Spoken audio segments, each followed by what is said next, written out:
Now, without doubt, and it goes without saying, social media has brought with it so much good from an Islamic perspective. The ability to advertise a talk like this, record it, publish it, share it, allowing people from the four corners of the globe to benefit from it. The countless brothers and sisters who spend their evenings thinking about how to carefully craft that next Islamic reminder to help people find their way back to their religion.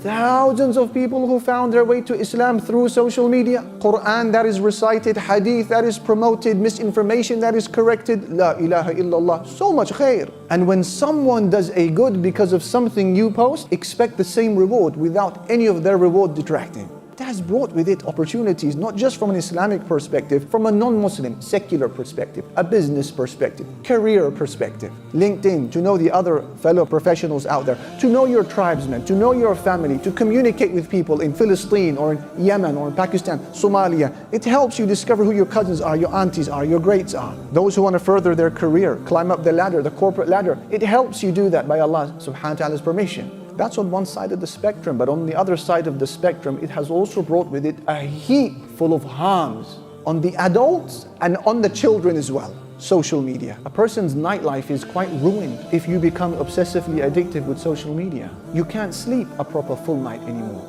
These blue light emissions that you are absorbing all of the time, it affects your sleep rhythms. And then if you add to that obsessive twitch to quickly remove the fly mode from your phone and to check your latest notification, and then you get that next hit of dopamine and adrenaline, and now you're awake and you can't sleep, and it becomes even shorter of a night. So you're knackered in the night, you can't sleep, and by day you're knackered because you haven't slept, and then your whole life becomes a misery. That's one thing. A second thing, think about your ability to be alone with Allah, alone with yourself.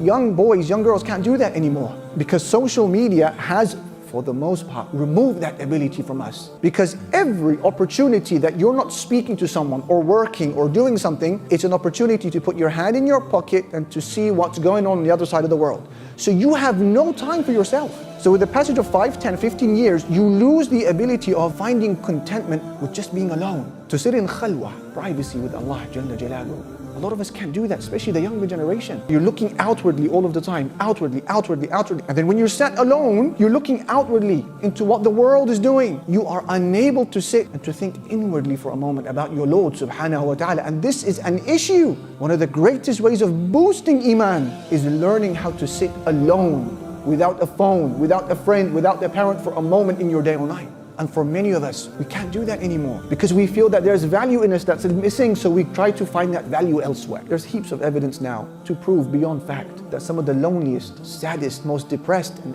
anxious people on planet Earth are those who use their phones, their social media specifically most. It's interesting, you think that the more friends you had online, the less lonely you feel. That's not the situation, that's not the science at all actually. It's like the more chocolate you have in an aisle in the supermarket does not help you curb your desire for chocolate any more than an aisle that has fewer chocolates. Lonely.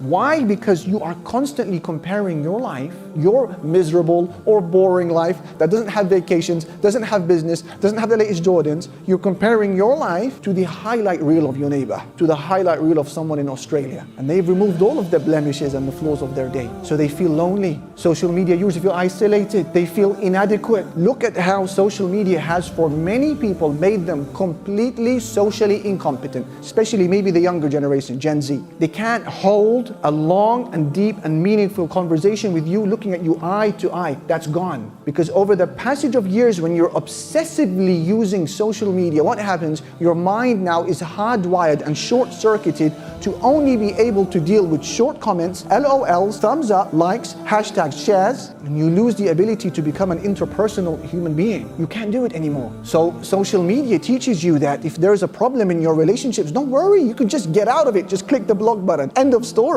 Does that represent reality? Reality is far more sophisticated than that. Far more messy, far more entangled, far more intertwined. You've got to be intelligent, you've got to be socially smart, you've got to look at people, you've got to talk with them, you've got to know how to deal with difficult circumstances. Social media says to you that this is an image that you gape over, you impress over, you share, you comment, you like, and that's it. It doesn't teach you to look at a woman, for example, as a mother,